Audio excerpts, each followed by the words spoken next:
You're listening to an Airwave Media Podcast. This episode is brought to you by LifeLock. Between two-factor authentication, strong passwords, and a VPN, you try to be in control of how your info is protected.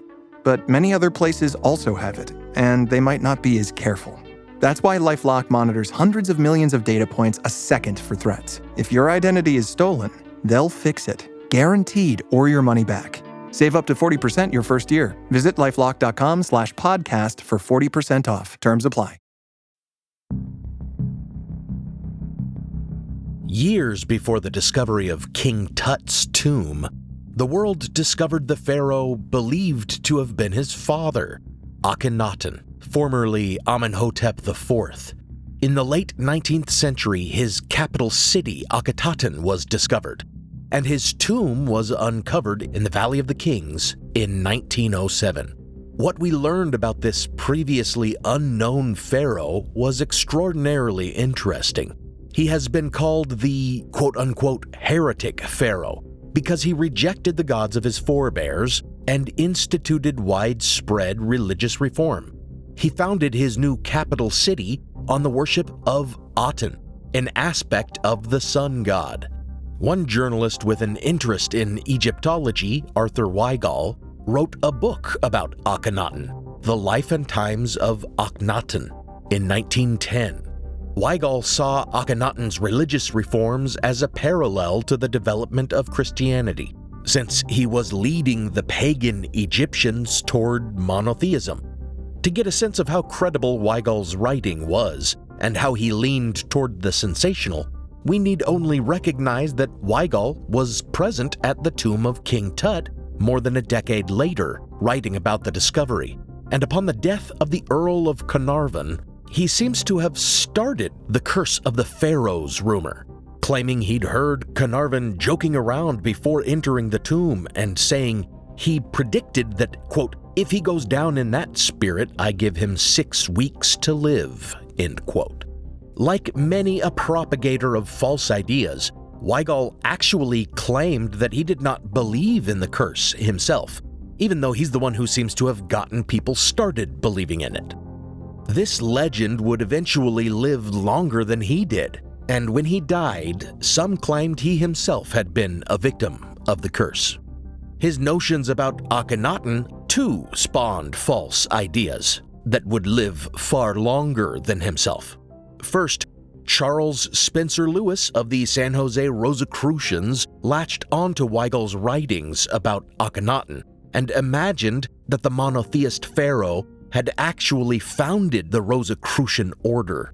So yet again, much like the Freemasons, an esoteric order that did not actually appear until the Renaissance period, or in the case of Lewis's San Jose branch, the early 1900s, falsely claimed to have first formed in ancient times. Then in 1939, Weigall's ideas would inspire someone else, this time a far more influential thinker, Sigmund Freud. In his book, Moses and Monotheism, Freud imagined the story of Exodus through the lens of Weigall's biography of Akhenaten, imagining that the heretic pharaoh was actually the unnamed pharaoh of Exodus, and that Moses was actually one of the chief priests of his new religion, who after Akhenaten died had actually led a group of those faithful to the sun god, Aten, out of Egypt, inspiring the story of Exodus. Freud draws his conclusions very confidently, assured that his science of psychoanalysis allowed him some deeper discernment than any Egyptologist or Bible scholar or archaeologist or historian actually trained and qualified to prove such things. Should anyone take his claims seriously, they would do well to recall that Freud also believed his psychoanalytical skills allowed him to discern that the works of Shakespeare had been written by someone else, and I've done my best to demonstrate how wrong that is. Freud's ideas about Akhenaten would outlive him as well, with some later writers revising him to claim Akhenaten was Moses, and that Christianity was actually derived from a cult that worshipped Tutankhamun. But perhaps the most outrageous modern claims about Akhenaten come from astronomer and ufologist Jacques Vallée, who I believe was the first to suggest that Akhenaten was actually not worshipping the sun, but rather a flying saucer. The confusion seems to have been born out of the fact that Aten was a particular aspect of the sun god, namely the sun disk, as it has been translated. The simple word disk appears to have fired Vallée's UFO-addled imagination.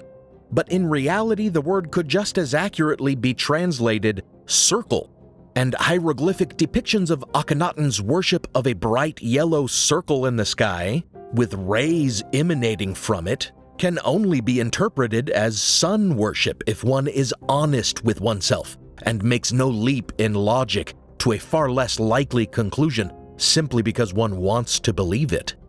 But this is far from the only connection between Egypt and less than honest fringe ideas about alternative history and ancient aliens that still circulate today. This is Historical Blindness. I'm Nathaniel Lloyd, and here at the conclusion of Pyramidiocy, my series on the myths and misconceptions about the pyramids and ancient Egyptians, I am finally getting to the stuff you may have been waiting for, the claims of modern grifters and pseudo-historians that fill your social media feeds. Thank you for listening to Part 6, Pyramid Schemes.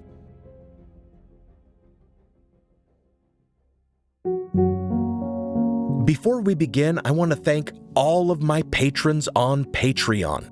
Patrons on Patreon get access to a special ad-free feed of the program, with teasers for new series and exclusive content. For example, after my first 2 episodes on pyramid myths, I addressed some issues about the builders of the pyramids, such as the misconception that they were slaves, and the biblical claims about Hebrew captivity in Egypt, and how they contributed to the idea that Jewish slaves built the pyramids.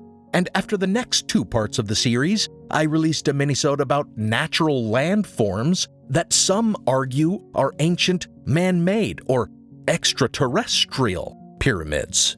If you hear the word minisode and think these are insubstantial little sound bites, they're not. They're fully produced and researched episodes about 10 to 15 minutes long. Patron feeds also get episodes early, and as I mentioned, their episodes are ad-free, which means they're not hearing these Patreon pitches either. So if you appreciate the podcast and want more content, support me on Patreon for as little as $1 a month. Now, on with the episode.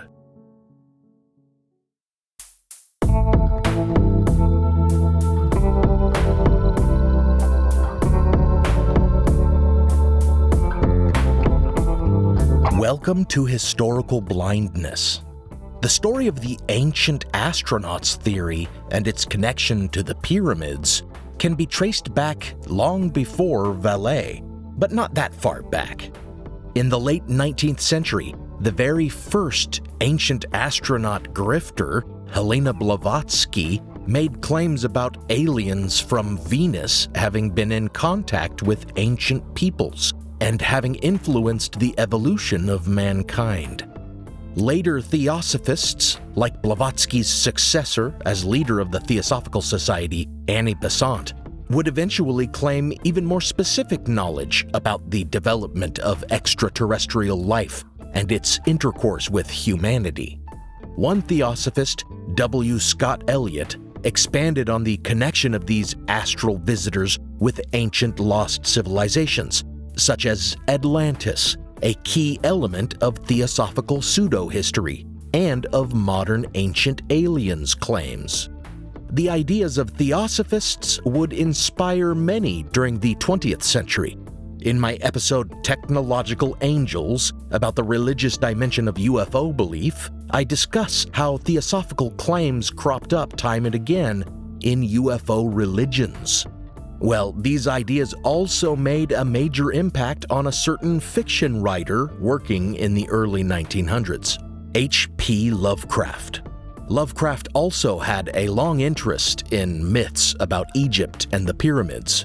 In 1924, during the Tut mania that ensued after the opening of Tutankhamun's tomb, He ghost wrote a pulp fiction story for Harry Houdini about the celebrity becoming trapped in subterranean passages beneath the pyramid, confronting undead mummies and demonic gods. He also tried his hand at a vengeful mummy tale in 1935. But the influence of theosophical ideas and other myths about the pyramids become more prominent in his Cthulhu mythos, which featured ancient extraterrestrial gods that had previously been known to ancient peoples. Lovecraft featured all the same ideas about extraterrestrial contact with Atlantis and Atlantis' founding of Egypt before its destruction. Even his notion of the magical Necronomicon, written by a quote-unquote mad Arab, seems to have been inspired by medieval Islamic works that transmitted myths about the pyramids, as described in my principal source for this whole series, and just an all-around great piece of research, The Legends of the Pyramids by Jason Colavito. It is because of the work of Lovecraft, likely more so even than the occult works of theosophists, that the notion of ancient contact with aliens came to be so common in the public imagination. In the 1950s, they spawned many another pulp fiction tale like them, and some even masqueraded as non-fiction, like the so-called Shaver Mystery published by Ray Palmer in his pulp magazines. These bonkers stories by Richard Sharp Shaver claimed knowledge of an ancient, technologically advanced civilization that resided underground. Palmer is often credited, as I've discussed before in a Patreon exclusive, with inventing the myth of extraterrestrial flying saucers because of his involvement in the very first saucer sighting incidents, the first involving Kenneth Arnold, and the second, the Maury Island hoax, which he latched onto as proof that the Shaver hoax he'd been profiting by about underground creatures piloting spaceships was real.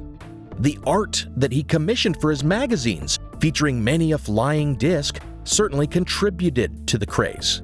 Another science fiction author who would be very influenced by all this pulp fiction about ancient astronauts was L. Ron Hubbard, who would go on to found his own religion based on a myth about ancient extraterrestrial contact with Earth. By the 1960s, the idea was so ingrained in the American zeitgeist that it regularly cropped up in sci-fi television programs like Star Trek.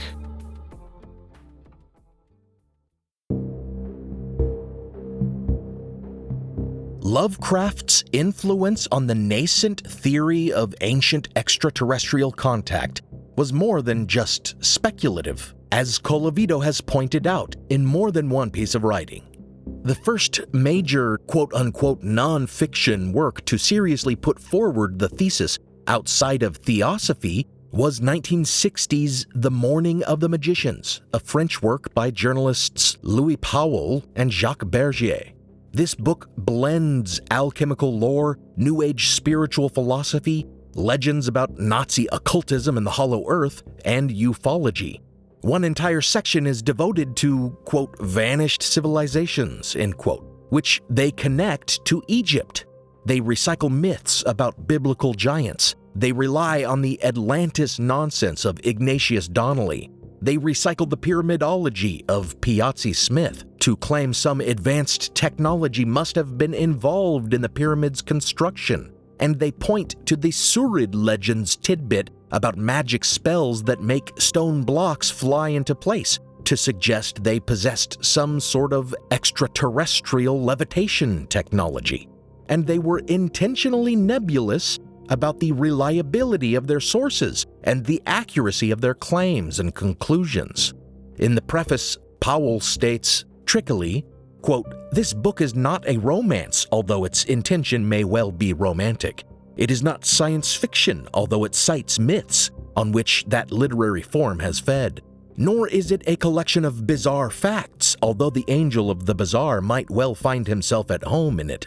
It is not a scientific contribution, a vehicle for an exotic teaching, a testament, a document, a fable. It is simply an account, at times figurative, at times factual, of a first excursion into some as yet scarcely explored realms of consciousness.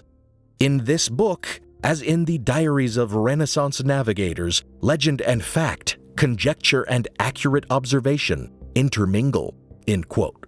He says, at least in this English translation, that it's not a document. Ponder that for a moment.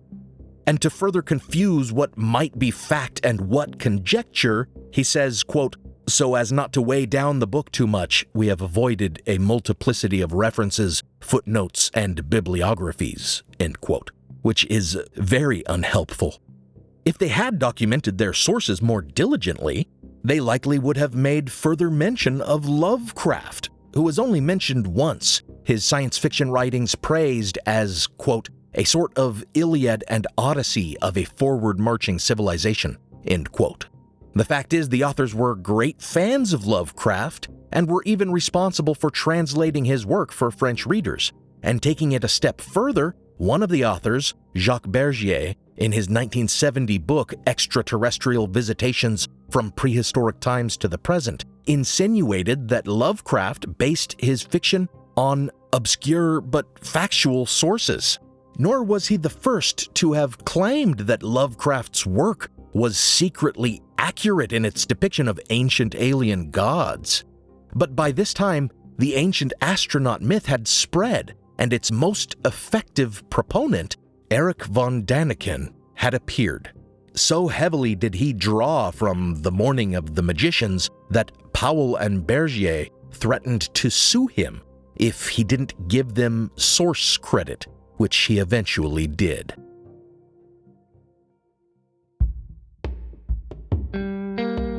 There is much I'd like to say about Erich von Däniken, much that deserves to be said about the claims in his 1968 book, Chariots of the Gods, with a question mark, as well as its follow-ups, which did away with the question mark in the title and the caveat that it represented. A thorough reckoning of von Däniken's claims about, for example, ancient civilizations in the Americas is beyond the scope of this series. So let us only look at his misunderstandings or misrepresentations about Egyptian history and the pyramids, as well as his propagation of old myths and legends. Of course, he relies on the idea that there is no way Egyptians themselves built the pyramids, presuming they're the work of some precursor culture. Obviously, the previous civilization, we have no name. We have buildings, the Great Pyramid. Officially, we have been told that the pharaoh Cheops, 2,500 BC, was the constructor of the Great Pyramid. But at Cheops' time, 2,500 BC, and don't forget, Cheops' father, Snorfu, came directly from Stone Age. So at that time, they had no engineering. They had no planning at that time. So somebody else must have planned this building. That's the old falsehood about the followers of Horus, born out of the inventory stela, which, as I discussed, was a pious fraud. Also, in claiming that in Cheops's or Khufu's time there was no such engineering technology, he not only ignores the evidence of the Great Pyramid itself, but he also ignores or purposely omits the entire archaeological record of the development of pyramids, from mounds to mastabas to step pyramids, which show the gradual development of this engineering, including the imperfect pyramids built by Khufu's father, Sneferu, such as the Bent Pyramid, sometimes called Sneferu's Snafu. He then relies on Arab legends, including the Surid legend, for an alternative story of its construction. Old Arabian writers like Ibrahim Abdul al-Mas'udi or al-Makriti, they say the Great Pyramid was built before the Great Flood by a pharaoh with the name of Saurid. What he does not emphasize, however, is that this legend did not appear until the Middle Ages, thousands of years after the pyramid's construction, among the conquerors of the region, not among native Copts. It becomes exceedingly clear, however, that von Däniken is mostly interested in these Arab legends because of his notion that Surid was identified with Enoch. They precisely say Saurid is the same figure which the Hebrew community call Enoch. Everything is clear. Enoch for me is clear. He was a young man. He was taken away by the extraterrestrials. That's not my invention. He writes it down himself in the book of Enoch. They teach him their language. They learned him writing. They teach him in engineering. They teach him in astronomy and everything. And they brought him back to the planet Earth. And Enoch was the one who gave order to construct the pyramid. He made the planning. Now, there's a basic problem with this in that Enoch is identified with Hermes Trismegistus, who in turn was a Hellenization of Thoth and Hermes. In Islamic legend, there was a prophet named Idris who was conflated with Enoch/Hermes, and while it's true that some early versions of the Surid story present him more like a priest than a king, and may have been inspired by stories of Enoch foretelling the flood, it is not an explicit connection in the Arab literature von Daniken cites. Rather, it is a later connection suggested because of the names Surid and Idris sharing the same consonants. Regardless, the real problem is that von Daniken piles legend on conjecture, presenting dubious claims as if they are evidence. For example, he says Enoch was abducted by aliens and was taught the engineering needed to build the pyramids. And this is pure fantasy, inspired by the single line that God, quote-unquote, took Enoch, a verse in Genesis that would later be taken to mean that he was translated to heaven while still alive, and that would be expanded on in rabbinic literature and apocrypha as stories about him becoming an angel, or even a kind of second god. You can hear all about it in my episode The Secrets of Enoch. In making of the story a tale of alien abduction, von Daniken is writing his own fictional version of an already apocryphal legend, and then he leans into the myth of Enochian pillars by way of a hidden book legend, and that pesky legend of the secret Hall of Records that would one day be revealed. In the pyramids, we should find all the books of Enoch. Whatever he learned, what they have taught him, is in the Great Pyramid, including some objects of the extraterrestrials. So I wait impatiently that finally we open the pyramid. And to top it off, he invents a massive conspiracy involving all archaeologists ever to suppress the truth. In fact, there are many other chambers in the Great Pyramid which are not known to the public. And I ask myself, why do they not tell it to us? And I have a reason why. The Great Pyramid was not only constructed by ancient Egyptians, there are other forces. Now just imagine they find in one of the rooms an inscription which is not from ancient Egypt. This would be a catastrophe for the Egyptians, so they cannot tell it to the public. It would be a disaster in Egyptology. As we will see, for such nonsense to spread today, much like denialist claims, it has to rely on untenable, massive conspiracy claims.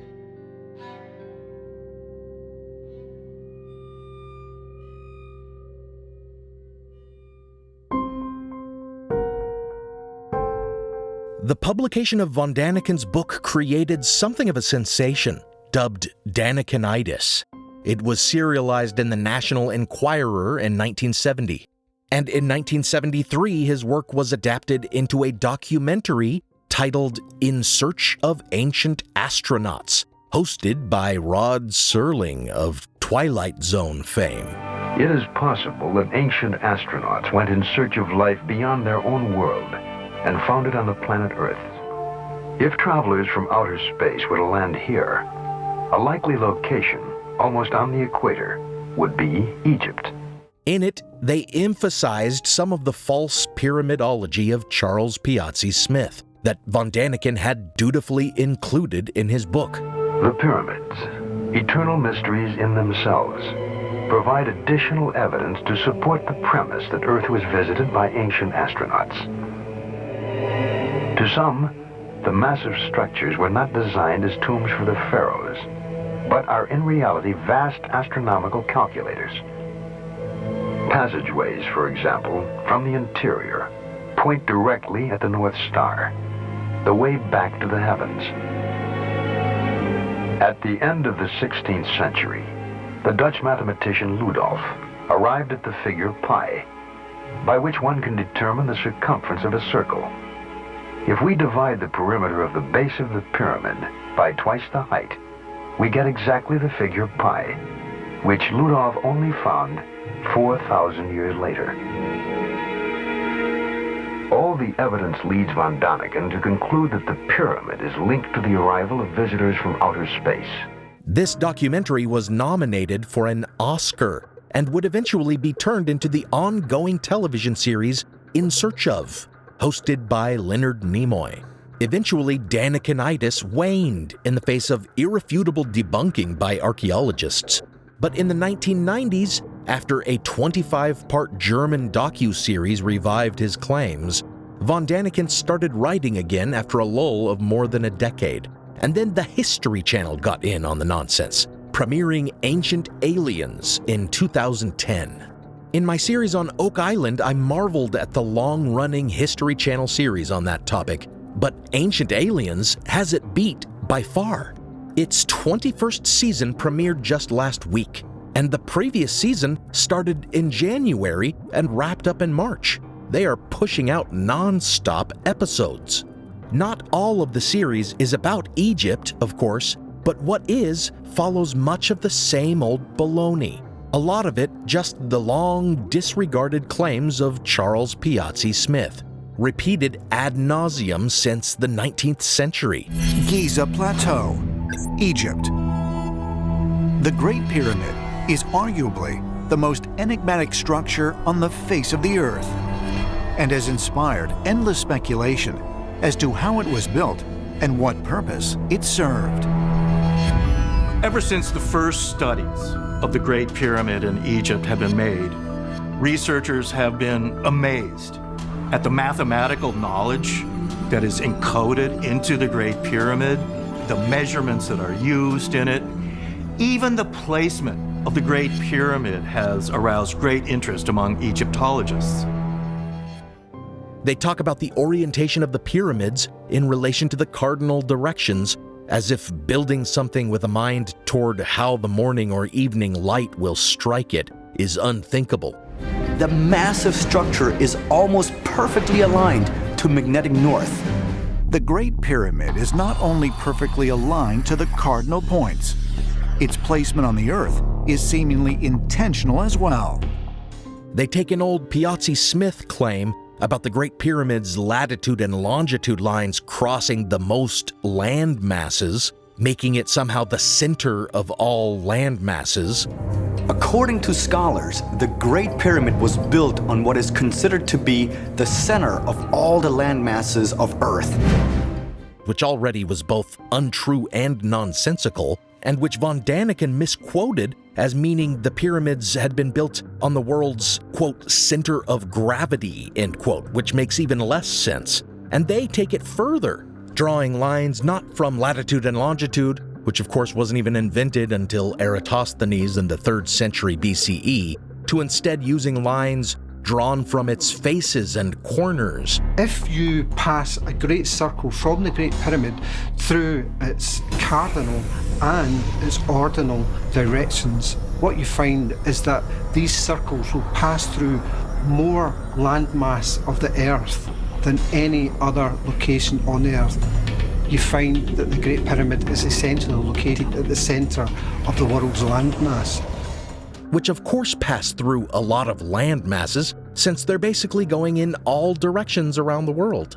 They repeat many of the same measurement claims that go all the way back to Piazzi Smith about side lengths and height corresponding to the world's dimensions, without acknowledging where these ideas came from, or the fact that Smith had to invent a new measurement unit, the pyramid inch, for the math to work. Mathematicians and researchers have discovered even more profound connections relating to geodetic information, or information pertaining to the measurement and representation of the Earth, encoded in its design.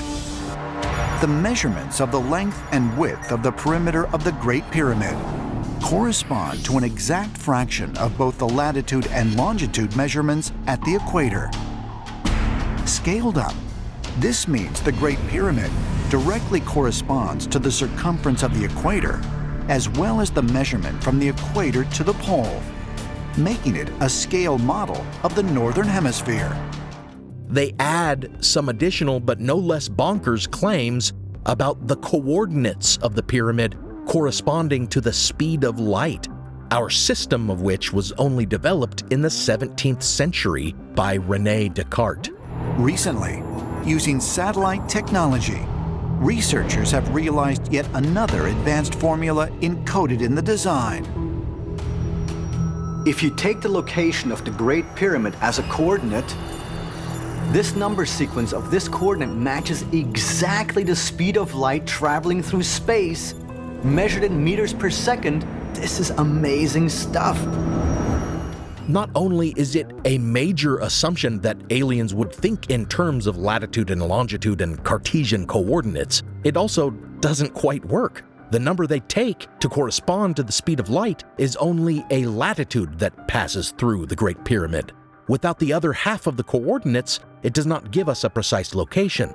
And according to Snopes, that latitude does not even pass through the center of the pyramid, but rather just intersects a portion of it.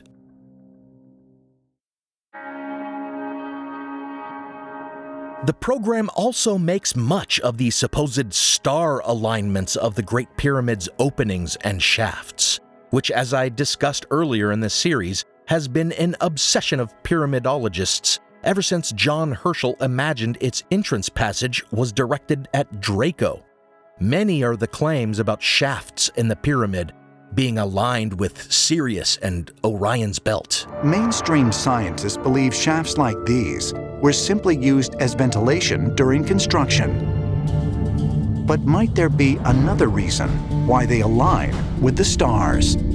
Inside the pyramid, the designers added small shafts aligned towards two specific constellations, Orion and Sirius. The four shafts are not only aligned perfectly on a north-south axis, but one shaft also points directly toward Orion's belt. That last alignment should give you pause, as it is not a single star, but rather a grouping of stars. How, you may ask, does an opening align with more than one star? The simple answer is that openings in stone are not telescopes. Think about this. John Herschel thought the entrance to the Great Pyramid had been oriented to align with Draco, but in a larger opening like a door, one can see an entire swath of the night sky. And even through the smaller shafts, such alignment is not perfect. Also, spying out stars through long stone shafts doesn't make stargazing easier. The equally false notion that the tip of the pyramid was used as a platform for stargazing would at least make some sense, as an open-air observatory would work far better than peeping at a star through a 240-foot shaft. Pyramidologists and ancient aliens talking heads say that these shafts were created to observe the passage of stars. They used to call it an air shaft of the Great Pyramid. It's now known to be a star shaft. It's known to have been oriented to the passage of Orion's belt. Which we should also think a little harder about. Stars appear to move. We observe them with the naked eye or with telescopes that can also move to follow them. A shaft in stone actually makes for the worst possible observation point for the passage of a star, since it only allows a view of that star at one position at certain times, after which you'd have to leave the pyramid and look up to see it. Some versions of this claim assert that they were directed to observe specific, quote, transit points, end quote, which sounds good until you realize that transit points of stars are when they are occluded or obscured from view by other heavenly bodies. It's just nonsensical, and yet so many people believe that the star shaft claim is a given, a proven fact. Nor are these the only sort of stellar alignments that pyramidologists who appear on Ancient Aliens claim have been proven. They will also claim that the layout of the Giza pyramids, as seen from above, is an exact match with the stars of Orion's belt. The whole concept that the three pyramids at Giza are in a special alignment of Orion's belt is very interesting. Many of these pyramids may be designed to reflect certain constellations in the sky, like the Orion constellations or others. The old saying of as above, so below. But why would the pyramid builders design their pyramids to reflect star constellations? This notion goes back, but not far back, to the 1980s, when writer Robert Bauval picked up a certain work of pyramidology, the Sirius mystery, at an airport, and inspired by its claims that the monuments of the Giza Plateau corresponded with the star Sirius, thought he could one-up the idea. In his book, The Orion Mystery, influenced by Hermetic legend and the alchemical notion, quote, as above, so below, end quote, which was said to have been inscribed on the Emerald Tablet, he laid out his Orion correlation theory, claiming that the pyramids were an exact match of the constellation above. Afterward, he was roundly refuted, not only because zodiac constellations were known in Mesopotamia and not known in Egypt until the Greco-Roman era, and not only because Bauval had inverted his diagram of the pyramids to make it fit the constellation, but also because it still did not quite match up. Despite his debunking, his ideas continue to be repeated, attributed only with vague phrases like quote-unquote scholars claim on the History Channel. And he would later go on to repeat the same theory in a book he co-wrote with our next major spreader of misinformation, Graham Hancock. Now for a brief intermission.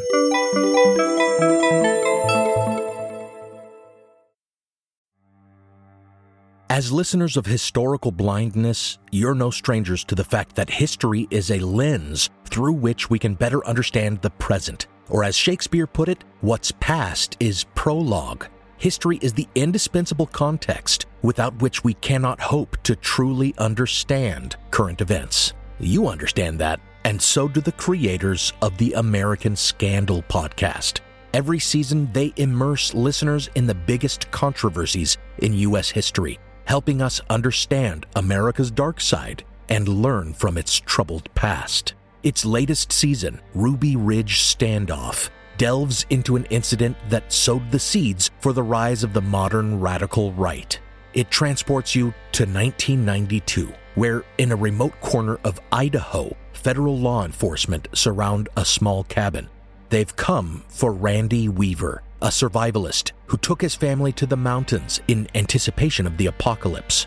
A simple weapons charge brought the agents here, but the situation is about to explode into a deadly and tragic standoff that will later become a rallying cry for far-right extremists, fueling distrust and violent anti-government sentiment for decades. Follow American Scandal on the Wondery app or wherever you get your podcasts. You can binge all episodes of American Scandal's Ruby Ridge Standoff early and ad-free right now on Wondery Plus. Every summer, I'm careful to avoid getting burned. My summer plans always include applying sunscreen so I can attend barbecues and protests without worrying about getting scorched. And when I make my plans by making phone calls, I also don't want to get burned by an outrageous wireless bill. That's why I switched to a Mint mobile plan and saved enough to take a summer vacation. With Mint, I found no difference in speed or coverage, just a big difference in cost. And right now, you can switch to a Mint wireless plan like me to avoid sweating those surprise charges and overages. You'll just be chillin' with Mint's offer of 3 months premium service on the nation's largest 5G network for just $15 a month. With high-speed data and unlimited talk and text, it might just be the coolest thing happening this summer. This year, skip breaking a sweat and breaking the bank. Get this new customer offer and your 3-month unlimited wireless plan for just $15 a month at mintmobile.com/blindness. That's mintmobile.com/blindness. Upfront payment of $45 required, equivalent to $15 a month. Limited time new customer offer for first 3 months only. Speeds may slow above 35 gigabytes on unlimited plan. Taxes and fees extra. See Mint Mobile for details. Choice Hotels get you more for your money so you can maximize any road trip. Let's get real close to hear the maximum sizzle of Comfort Inn's free hot breakfast. Maximized. Check into more. Book direct at choicehotels.com. The #1 selling product of its kind with over 20 years of research and innovation. Botox Cosmetic, onabotulinum toxin A, is a prescription medicine used to temporarily make moderate to severe frown lines, crow's feet, and forehead lines look better in adults. Effects of Botox Cosmetic may spread hours to weeks after injection, causing serious symptoms. Alert your doctor right away as difficulty swallowing, speaking, breathing, eye problems, or muscle weakness may be a sign of a life-threatening condition. Patients with these conditions before injection are at highest risk. Don't receive Botox Cosmetic if you have a skin infection. Side effects may include allergic reactions, injection site pain, headache, eyebrow and eyelid drooping, and eyelid swelling. Allergic reactions can include rash, welts, asthma symptoms, and dizziness. Tell your doctor about medical history, muscle or nerve conditions including ALS or Lou Gehrig's disease, myasthenia gravis, or Lambert-Eaton syndrome, and medications, including botulinum toxins, as these may increase the risk of serious side effects. For full safety information, visit BotoxCosmetic.com or call 877-351-0300. See for yourself at BotoxCosmetic.com. Now, back to the show.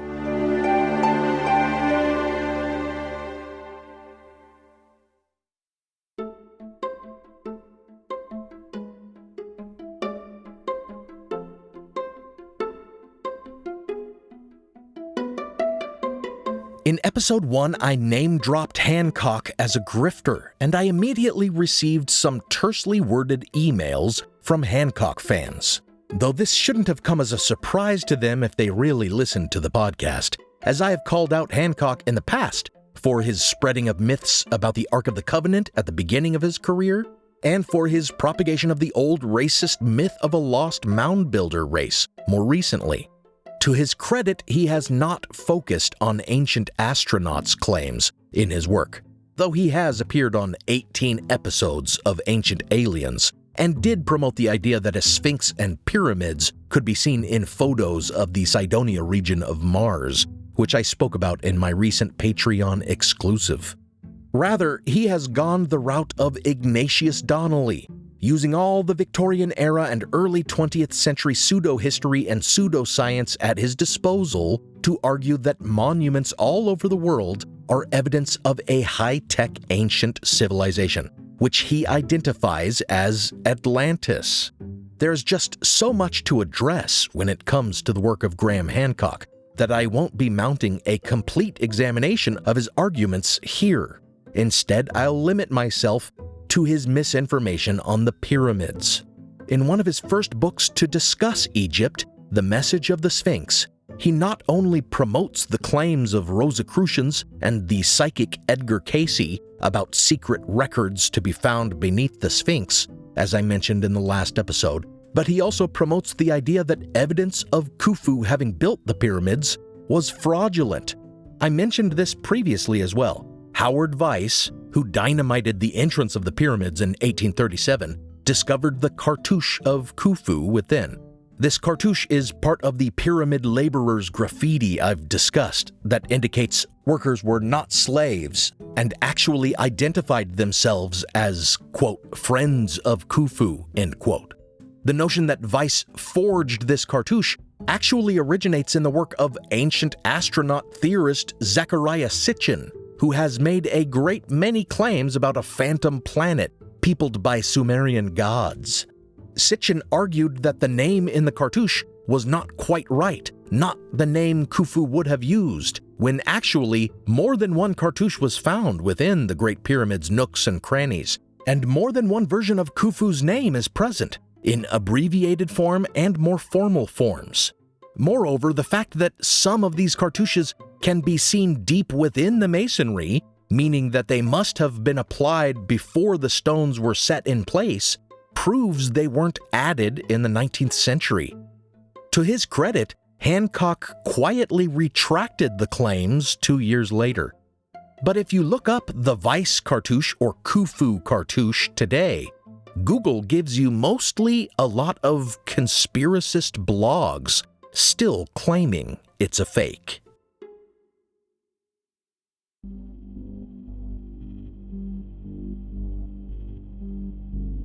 More recently, with his books Fingerprints of the Gods and Magicians of the Gods, he has gone full-bore pyramidologist in his commentary on the pyramids. In Fingerprints, he repeats all the claims I refuted back in episode 1 about pi and the golden ratio having been purposely encoded into the pyramid's dimensions, and about its correspondence with the Earth's dimensions. Yet he only cites the obvious source of these claims, Charles Piazzi Smith, without naming him except in a footnote, instead generously referring to him as, quote, a former astronomer royal of Scotland, end quote.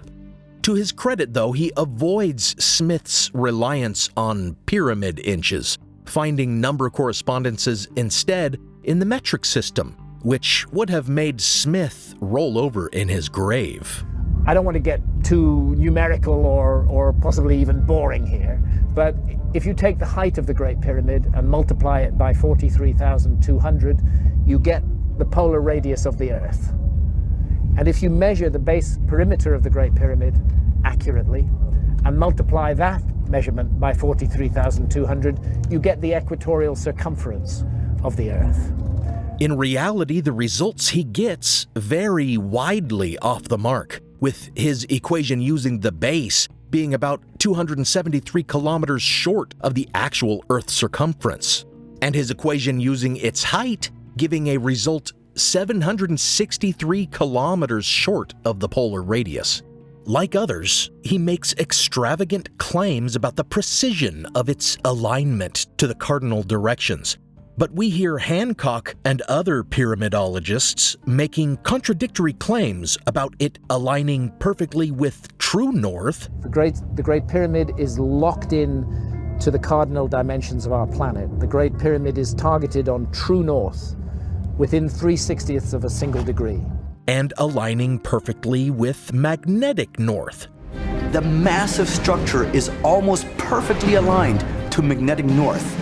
That's Giorgio Tsoukalos, the crazy hair ancient aliens meme guy, who was actually Eric von Daniken's protege. But true north and magnetic north are very different, and magnetic north shifts over time. The two only align along the prime meridian, which is nearly 2,000 kilometers to the west of the Great Pyramid. My point is, it can't align with both. And I believe this shows that their alignments are not as precise as they claim. And though Graham Hancock will drone on and on about the precision of its measurements and alignments, but it's not just big, it's really, really precise.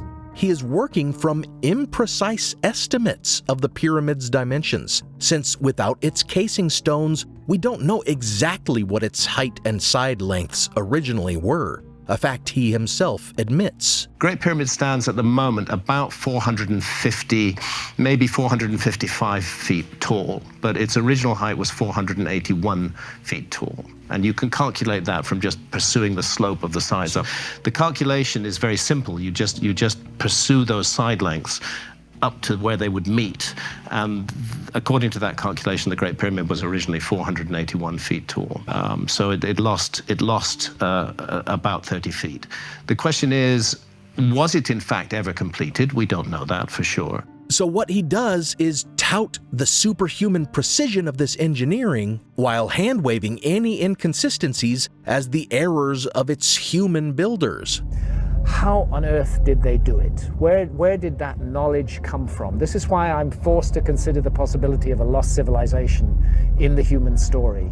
This is a work of almost, but not quite, space-age precision. It contains errors, but they are human errors for sure, but they're very tiny.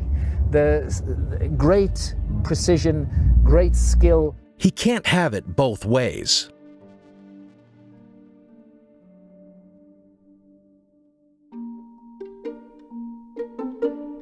But of course, all of this is really to lead to his further smoking gun, that the number 43,200, the factor that allows his equations to work, and multiply it by 43,200 and multiply that measurement by 43,200 is actually a representation of the Earth's axial precession, its wobble as it spins on its axis.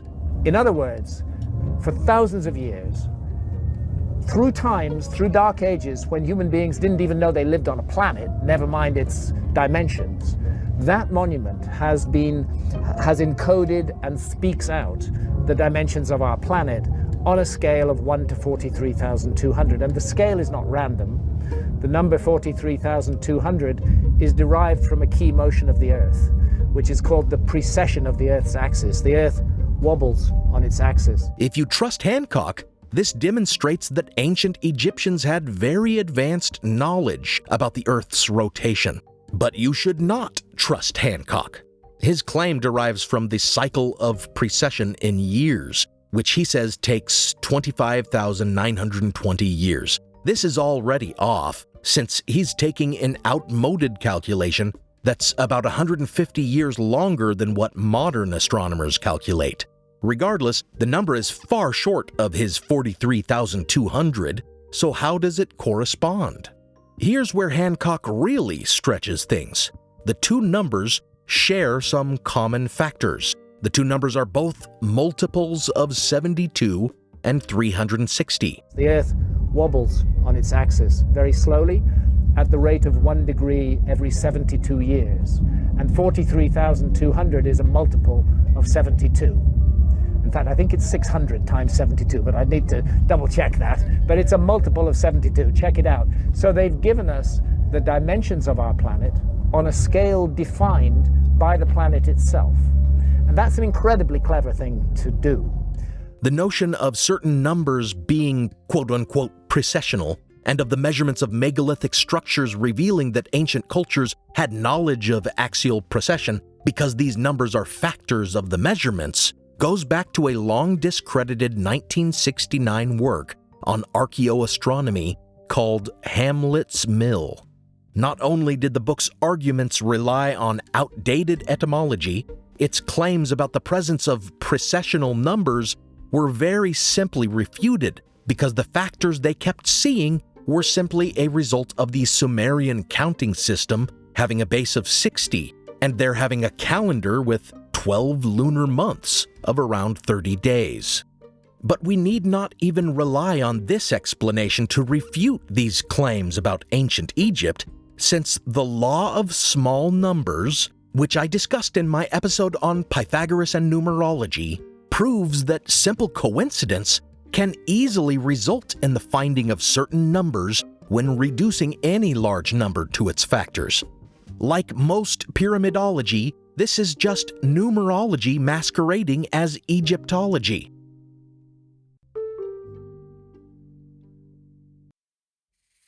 But Hancock not only mistakes coincidence for ancient advanced knowledge, he also spreads outright myths and science fiction, presenting them as potential scientific truths.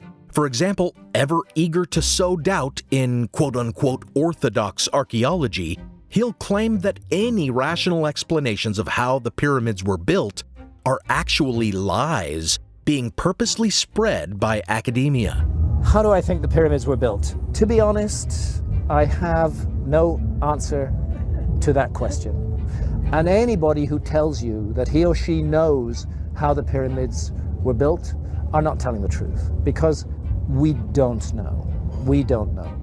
But then he will turn around and himself suggest the most outlandish explanation, that they were built by levitating stones into place. I think the key thing is we're looking at technologies that are not the same as ours. Yes. And that's yes, partly that's why archaeologists can't see them, because they're looking for us in the past, and they're not open to the possibility that there are whole other kinds of technology that could be used. Right. I always go back to the ancient Egyptian traditions that speak of priests chanting as these huge blocks were lifted into the air. Were they using some kind of sound effect, some kind of use of sound that was able to manipulate matter? We know that sound can manipulate matter, as a matter of fact, but they're lifting these blocks. Again and again, it appears in ancient Egyptian traditions. He calls these, quote, ancient Egyptian traditions, end quote. And I believe he knows better. He's too clever and well-read to really believe that these are ancient Egyptian traditions. This idea about magically floating blocks into place originates, of course, from the Surid legends I've already described, which did not arise until the Middle Ages. Thousands of years after ancient Egyptians built the pyramids, written by Arab conquerors who could not read Egyptian hieroglyphs and who let their imaginations run wild in crafting a myth about the pyramids. This is why I call Hancock a grifter. I believe he knows when he is misrepresenting evidence or not being forthcoming about the sources of his ideas. And I don't believe he really thinks archaeologists are all involved in a massive cover-up. But to be very careful with our phrasing, since grift means small-scale swindling, I suppose he's not a grifter, since he is swindling the public on a rather large scale. I think that some take umbrage with me calling Hancock a grifter because on the spectrum of fringe pseudo-historian grift, his brand is convincingly earnest. Many think that he really believes what he promotes. The same cannot be said for the other pyramid myth grifter that I mentioned in the same breath in the first part of this series, Billy Carson. In some ways, Billy Carson is one of the reasons I felt compelled to finally tackle this huge topic. Because I seek out pseudo-archaeology and pseudo-history on social media in an effort to learn what kind of misinformation is trending, I frequently find Billy Carson showing up in my feed. He is a prolific podcast guest, and having appeared on Joe Rogan recently, he has achieved some fame and reach. Here at the end of my series, it seems very difficult to adequately address all of Carson's wild claims, but I'll give it a shot. He recycles the claims of that original grifter, Madame Blavatsky, about the existence of the Akashic Field. Oh yeah, well, you're talking about directly the Akashic Field or the Book of Life. Also the Akashic Records, we know that ancient term as well. And that is the membrane, that is the energetic grid that connects everything. Both of those things are the same. Now, the Book of Life was first written about in the Emerald Tablets of Thoth. He claims it was written about in the Emerald Tablets, which he says really existed. Yeah, the Emerald Tablets of Thoth, there's actually two. So one is called the Emerald Tablets, plural, and the second one is called the Emerald Tablet, or the Tablet of Hermes. Now, both of these writings are actually real writings that really did exist. And one of them is located in the Cambridge Library right now. They're in the form of these stone tablets, etched into stone. He refers to the tablet singular and the tablets, plural, claiming both were engraved in stone and originate in antiquity, acting like actual tablets can be viewed in the Cambridge Library. As we know, there is no tablet in existence. The tablet is legendary, and the text supposed to have been on it only appeared in the Hellenistic period at the earliest and maybe as late as the 5th century CE, nowhere near the antiquity supposed. The other plural tablets he refers to are a hoax perpetrated by an occultist in the 1920s who claimed he found emerald tablets in the Great Pyramid and translated them, but much like Joseph Smith, couldn't show anyone the actual tablets. So we have Carson here referring to a certified grifter's hoax to support his claims about the Emerald Tablet, which he has written whole books about, making of them a kind of self-help text, selling them to the public.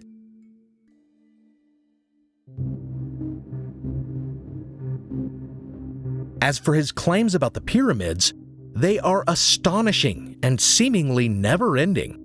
He recycled the old Piazzi Smith nonsense so widely repeated on the History Channel that they are located at the center of Earth's land masses. It's in the center of the Earth, not the center of the Earth in particular being the center like the navel, but it's in the center of landmass of the Earth. He also repeats the claim about the pyramids matching up with Orion. When you look at the pyramid alignment with the stars on certain millennial alignments, you find out that it aligns with Orion, it aligns with Aldebaran, it aligns with Pleiades, it aligns all these star systems. but also that structures on the Giza Plateau somehow represent a map of the solar system. And then it also is a star map. When you look down at Giza from above, you see the Great Pyramid, the other two pyramids, and you see the temples around. And you can actually connect those with lines and then make circles, concentric circles. You'll get the interplanetary map of our solar system. You'll get the sun in the middle, Mercury, Venus, Earth, and you'll even get Mars. And when you take the NASA map of our solar system and you overlay it, it matches down to the millimeter. Down to the millimeter, even. I'm sure Billy has the proof of that. But how would that even work, since planets do not remain immobile to be mapped? Well, like everything Billy says, he is just repeating someone else's claim, which is a French claim not that it maps the solar system, but rather that it predicts some future date when planets will align in similar positions. But Carson doesn't stop to expand or support any of these claims. His style of argument is the Gish Gallop, overwhelming those who listen with excessive claims without regard to their strength or accuracy. He'll claim that the pyramids are on the 33rd parallel, repeating the claims about a mystery circle at that latitude on which many megalithic structures were built. These things aren't coincidences. Most of the megalithic structures are on the 33rd degree parallel of the Earth. Why the 33rd degree parallel? No matter that the pyramids are actually on the 29th parallel, he's already on to the next claim, that the height of the Great Pyramid represents the average of all mountain heights on Earth. The height of the Great Pyramid is the average height of all the peaks on the planet Earth. And you have to scan every single peak and mountain that exists on the planet. Then you got to do some simple mathematics to divide it all and come up with the average height and say, okay, that's the height we want to build it to. Well, this doesn't seem possible, since it's only about 147 meters tall and many mountain peaks are thousands of meters high. But how are we to disprove the claim, since many mountain peaks on the planet have never even been surveyed? You might want to point out then that the claim itself can therefore not be supported, but he's already on to the next, claiming that the pyramids were power generators. The Great Pyramid is a multifunctional stone computer, number one. It used to be a power generator, so it generated power as the water used to flow underneath it from the Nile. It's now meandered very, very far away. But back then it ran right up to the pyramid, and the empty tubes have actually been inside of underneath the pyramid are still there where the water used to flow. And the energy would shoot up through the top, through the apex, and now you have wireless energy.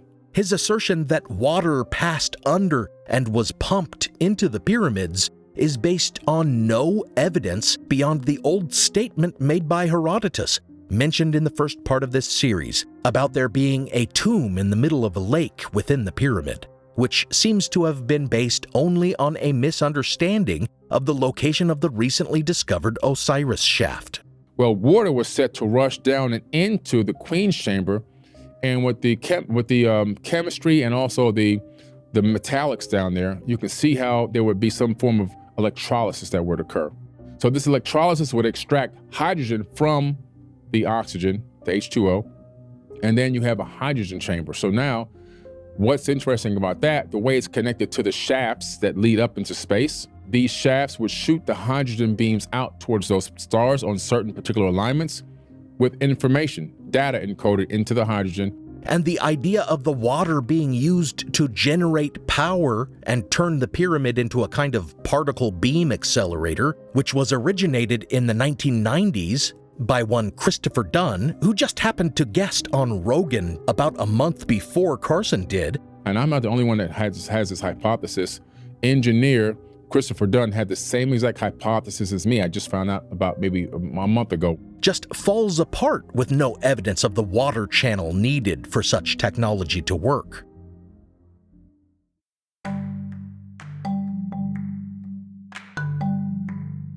Though you might want to slow down and examine that claim further, he's already talking about the granite coffer inside the king's chamber, saying it couldn't have been made to fit a sarcophagus because he's too tall for it. That box is, first of all, the box that's inside the king's chamber is not a sarcophagus. Okay, I can't fit in it. I'm 6'4". My knees would be slightly bent. As though pharaohs could not possibly have been short. And taking it further, he asserts that the Ark of the Covenant would fit perfectly in it. So I said, this is interesting. Let me look at the dimensions of this thing. So I look at the dimensions of this probably in 2014 is when I found out the dimensions of that box, of that rose granite box inside the King's Chamber of the Great Pyramid are the exact same dimensions of the Ark of the Covenant from the biblical text. And that kind of blew me away. I was like, wait a minute. The Ark of the Covenant would fit directly, smoothly right inside this box? I don't think there's any coincidences. Not even addressing the fact that such precise measurements are impossible since we're estimating when it comes to the cubit measurements mentioned in the Bible. Even rough estimates make the Ark quite a bit smaller than the interior of the coffer, such that there would have been more than a foot of empty space on all sides of it. But Billy wants to make another claim about ancient power generators, and the Ark fits that narrative well. So when you begin to realize, well, what is the Ark of the Covenant? It's a power source. And it's a power source that gives off some type of radiation. And we know this because if you didn't have on lead plates, according to the biblical information, you had to have on lead plates, rubber boots, and all this stuff on before you even touched it.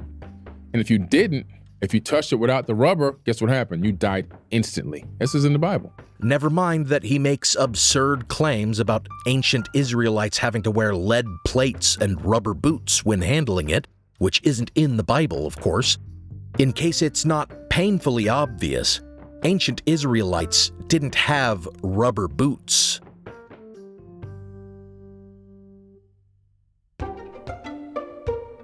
The audacity of this guy and his absolute nonsense is enough to make you want to look into who he actually is.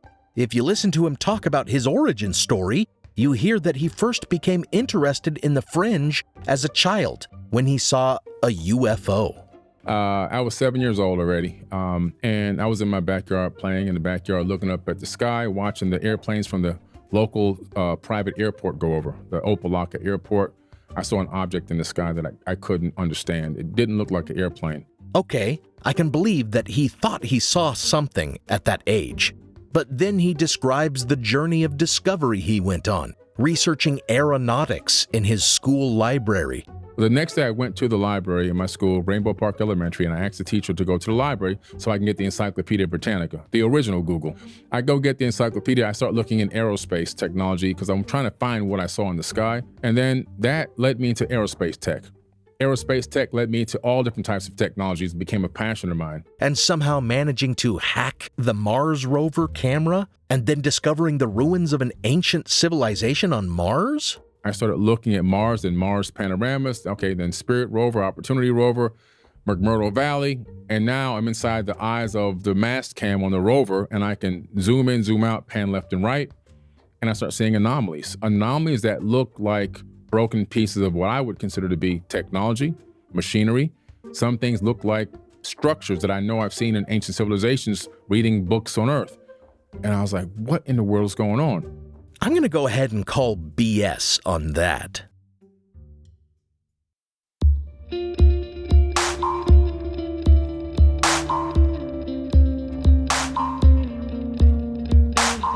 If we can't trust Billy's autobiography, then we may look to what others have found when researching him, such as financial planning YouTuber Jason Thornton, who does the world a service by exposing scammers in his content, who uncovered some interesting things about Billy Carson's background.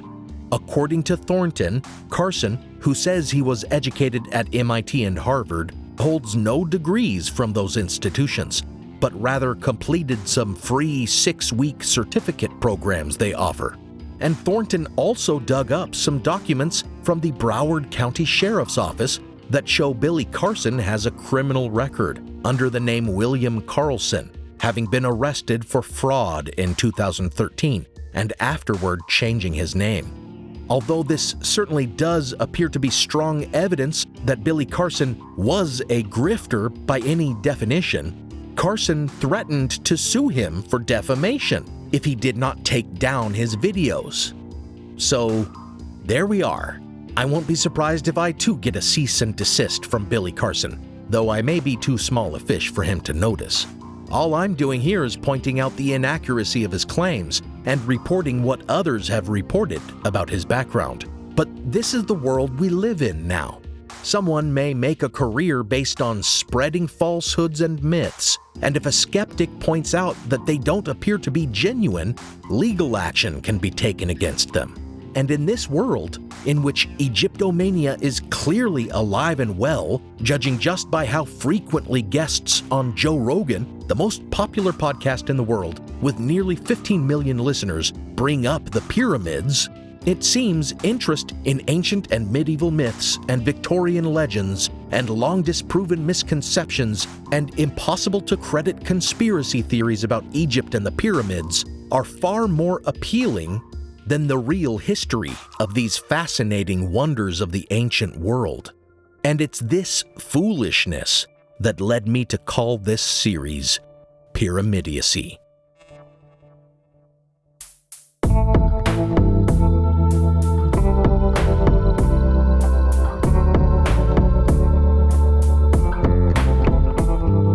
Thanks for listening to Historical Blindness. Check out the blog post for this episode, which should go up on historicalblindness.com before the next episode releases. You can find a transcript there with related imagery and citations for further reading. Check out my main source for this episode, The Legends of the Pyramids, Myths and Misconceptions About Ancient Egypt by Jason Colavito. And check out his blog at jasoncolavito.com. As always, thanks go out to my partner patrons, Diane Lane, Robert Fisher, Joe Escott, Sean Munger, Devlin Hoff, Michael Markham, Mitchell Shuttler, Prickly Pear, Fred Groteis, Robin Naggett, Rebecca, Don Mundus, Eunice Allen Bradley, Juliet O'Connor, Jonathan Williams, Joshua Luddington, Logan Houlihan, Lily Powers, Christine LeBlanc, Lonnie Coffer, Ama, Kevin Osborne, Benny Slater, That One Girl, Jocelyn Clausen, Lindsay McAllister, an anonymous patron, Louise Rickshaw, and Brian. Although my listenership is infinitesimally smaller than that of Rogan, or probably even of Billy Carson, who, yes, has a podcast, I think my listeners display far better discernment in their tastes. This podcast is part of the Airwave Media Podcast Network. Visit airwavemedia.com to listen and subscribe to their other fine shows, like The Constant and The Conspirators. Some music on this episode was licensed through a Blue Dot Sessions blanket license at the time of the episode's publication. Additional music is by Kai Engel, licensed under a Creative Commons Attribution license. Check out the show notes for a list of the tracks used. You can support the show by pledging on Patreon or by making a one-time donation on PayPal. Find those links in the show notes, or find me on Venmo at Historical Blindness. Until next time, remember, when someone piles astonishing claim upon astonishing claim like stone blocks piled in a pyramid, and it makes you feel lost, lacking the knowledge to address their cavalcade of arguments, that is on purpose, and it's probably not you that is lacking knowledge to support your claims.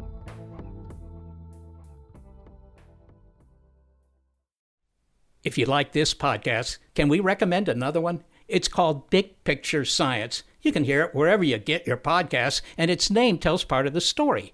The big picture questions and the most interesting research in science. Seth and I are the hosts. Seth is a scientist. I am Molly, and I'm a science journalist. And we talk to people smarter than us, and we have fun along the way. The show is called Big Picture Science, and as Seth said, you can hear it wherever you get your podcasts. History isn't black and white, yet too often it's presented as such. Grey History, the French Revolution, is a long-form history podcast dedicated to exploring the ambiguities and nuances of the past. From a revolution of hope and liberty to the infamous Reign of Terror, you can't understand the modern world without understanding the French Revolution. So search for the French Revolution today.